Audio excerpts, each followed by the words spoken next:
Election Commission not to betray with the blood of martyrs and injured of July uprising. Commission will take all necessary measures to ensure acceptable elections, says Chief Election Commissioner.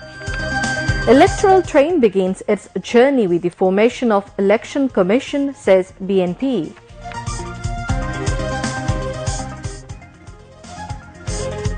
Interim government created 1 lakh employment during its first 100 days and sets the target of creating 5 lakh more employment in next 2 years.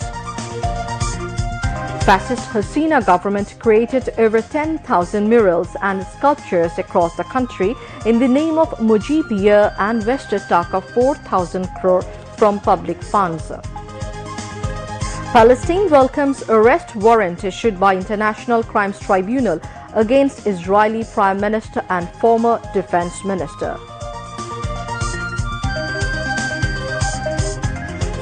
And Boshundhara Kings secure Bangladesh Challenge Football Cup title by beating Mohammedan Sporting Club 3-1. Assalamu alaikum viewers, I'm Tanzila Manar Sultan welcoming you all to news at 10. You have just heard the headlines, now moving on to news in details. Newly appointed Chief Election Commissioner A.M.M. Nasiruddin said the Election Commission will not betray the struggle for voting rights for 18 years, as well as the blood of the martyrs and injured of the July uprising.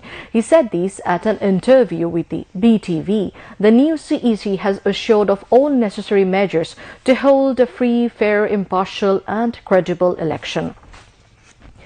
A.M.M. Nasiruddin said the upcoming election will not be held like the physical ones in 2014, 2018 and 2024. He would like to work with the cooperation of all to hold a free election. The CEC went on saying that he will work in association with the 4 other election commissioners to bring back the long-cherished fair voting process in the country. This time, the mass media will enjoy freedom in publishing and covering election-related news, he added. The Cabinet Division on Thursday issued a notification on formation of the Election Commission led by retired Secretary A.M.M. Nasiruddin. The 4 new election commissioners are former Additional Secretary Anwarul Islam Sarkar, former District and Sessions Judge Abdur Rahman Al-Masood, former Joint Secretary Begum Tahmida Ahmed and retired Brigadier General Abul Fazal Muhammad Sanaullah. The interim government has set a target to create 5 lakh jobs in the government sector in next 2 years. According to the Labour and Employment Ministry, the interim government has created around 1 lakh jobs under different ministries in its first 100 days. During the period, the jobs were created under the Public Administration Ministry, Labour and Employment Ministry, Information and Communication Technology Division, Bangladesh Public Service Commission, Youths and Sports and Women and Children Affairs Ministries. According to the Labour and Employment Ministry, the number of unemployed people in the country is 1 crore 80 lakh. Of them, 26 lakh have at least a bachelor's degree. The interim government led by Professor Muhammad Yunus has taken various initiatives to create employment in the country. Students of the schools and colleges are working as assistant of traffic police after taking special training. Besides, the government took a target to train up around 3 lakh people for self-employment in the fiscal year 2024 to 2025. These trained youths will also be given loans to develop themselves as self-employed and entrepreneurs with a low service charge. The government is emphasizing on developing the new generation as experts in information technology alongside recruiting in government institutions, in the revenue sector or project, or developing them as entrepreneurs. The ousted Awami League government built more than 10,000 murals and sculptures across the country to celebrate Mujibiyya and spread Mujimism. It cost about 4,000 crore taka. Surprisingly, no separate project has been taken to build this sculpture and mural or portrait. Analysts say that those who are involved in vestige and corruption in the name of Mujibbat should be brought under the law. Advisor to the Industries and Housing and Public Works Ministry of the interim government, Adilur Rahman Khan, has said that in order to eradicate fascism entirely, its adherents must also be registered. He made the remarks while inaugurating the function of Inter-University Debate Competition at TSC of the University of Dhaka.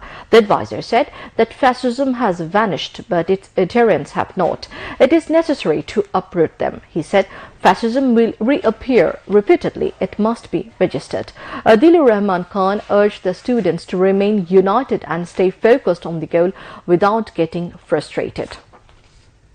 The Election Commission has been formed and the government will now go towards election stage by stage. Land advisor A.F. Hassan Arif said this to newsmen after visiting the Asian International Trade Fair at Shere-Bangla-Nagar in the capital this afternoon. He said all the new election commissioners are experienced and so they would be able to ensure a free and fair election. Land advisor thanked the organizers for arranging the fair on private initiatives. Such fair through branding country's culture plays positive role. Visiting such fair, the foreigners can have an idea about Bangladesh's culture and tradition, he added. The 17-day fair that began on 7th of November at China Friendship Conference Center in the capital is similar to Dhaka International Trade Fair. The Asia International Trade Fair will conclude on 23rd November. Chattogram Hill Tracts Affairs Advisor Shipradeep Chakma urged all to maintain the country's existing communal harmony.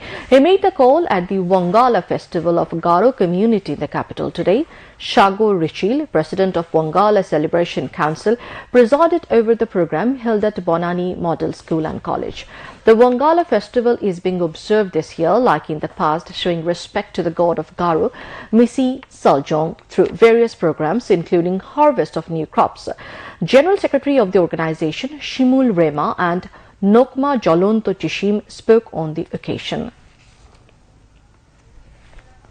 BNP Chairperson's advisor Syed Muajjem Hussain Alal said the journey of the election train has started through formation of the Election Commission.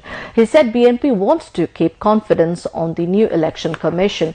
Muajjem Hussain Alal said this today while talking to journalists after paying homage to BNP founder, late President Ziaur Rahman's grave, marking the 13th founding anniversary of Bangladesh Jatiyotawadi Prochar Dal. Jatiyotawadi Prochar Dal President Mahfuz Kabir, General Secretary Akbar Hussain and members of the organization were present at the time. He said that the former fascist Hasina government unlawfully imprisoned Begum Khalida Zia on a false case and forced her to die without treatment.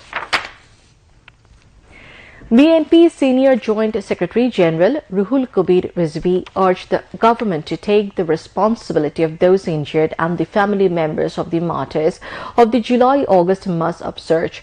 He raised the demand at a rally organized by Jatiyotawadi Rickshaw Van Auto Drivers Dal in front of the BNP central office at Noya Palton in the capital this afternoon.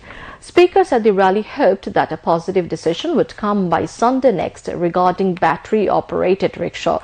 At the program, prayers were offered seeking peace of the departed souls of those embraced martyrdom during the July-August upsurge. A U.S. government-led delegation, including U.S. President Joe Biden's special envoy, Kali M. Faye Rodriguez, is visiting Dhaka to enhance mutual cooperation in various sectors. Kali, Special Representative for International Labour Affairs, is leading the delegation. She is accompanied by Deputy Under-Secretary of Labour, Thea Lee. This time, their visit aims to support sustainable economic growth, stability and growth in Bangladesh, as well as meaningful and quality jobs. The delegation arrived at Dhaka this morning on a 4-day visit and met with the Labour Organization Solidarity Center on the working conditions of workers. During the visit, the delegation will meet with senior officials of the interim government, garment industry owners and labour union partners. In addition, the delegation will discuss with representatives of U.S. companies investing in the ready-made garment sector and global labour experts on how to provide best support to Bangladesh's economy, democracy and workers. Moving on to international news.